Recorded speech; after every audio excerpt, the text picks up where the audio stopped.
উজানির পীর সাহেব হুজুর হযরত মাওলানা মুবারক করিম পীর সাহেব রহমতুল্লাহ আলাইহি মাহফিলে মাহফিলে কাঁদিয়া কাঁদিয়া বলতেন, রে বাপ, ছোট্ট বাচ্চা খেলা করে মালা ঠোলা নিয়া জামাই বউর বিয়া দেয়, রান্না বান্না করে, হ্যাঁ, ছোট্ট ছোট্ট ডেকচি বানায়, তরি তরকারি রান্ধে, বিভিন্ন জিনিস কাইটা বলে এটা গোস্ত, এটা মাছ, আবার খায়, কটকট করে ডক করে খায়, দুষ্টামি করে। কিছুক্ষণ পরে যখন সন্ধ্যা হয়, সূর্য যখন ডুবতে শুরু করে, ওই বাচ্চা মাসুম ছোট্ট বাচ্চা তখন খেলনা এই বাটি ঘটিগুলো একটা হাত দিয়া বাড়ি দিয়া ফালাই দিয়া আবার আপন ঘরে ফিরে চলে আসে। রব্বুল আলামিনও বলছে, বান্দা, দুনিয়া এমনই একটা খেলার ঘর,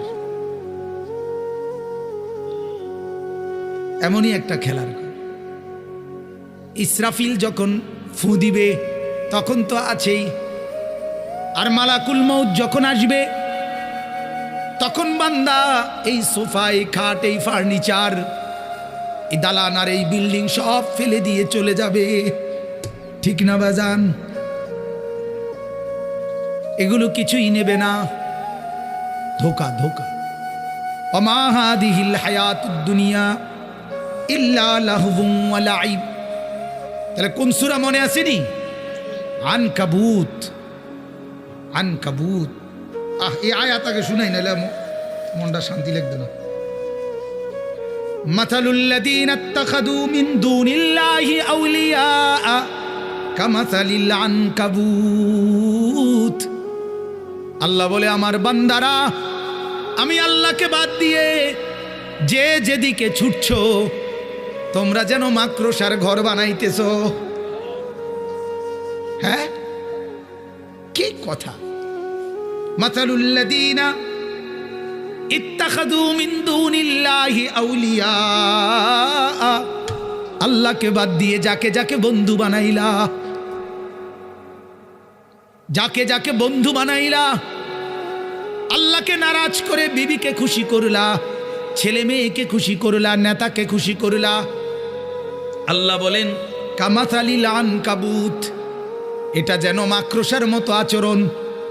ইত্তাখাদাত বাইতান, বড় যত্ন করে লম্বা সময় লাগিয়ে মাকড়সা ঘর বানায়, কিন্তু ইন্না আওহানাল বুয়ুতি লাবাইতুল আনকাবুত। আল্লাহ বলেন, অথচ জমিনের মধ্যে সবচেয়ে দুর্বল হলো মাকড়সার ঘর, ঠিক কিনা বলেন?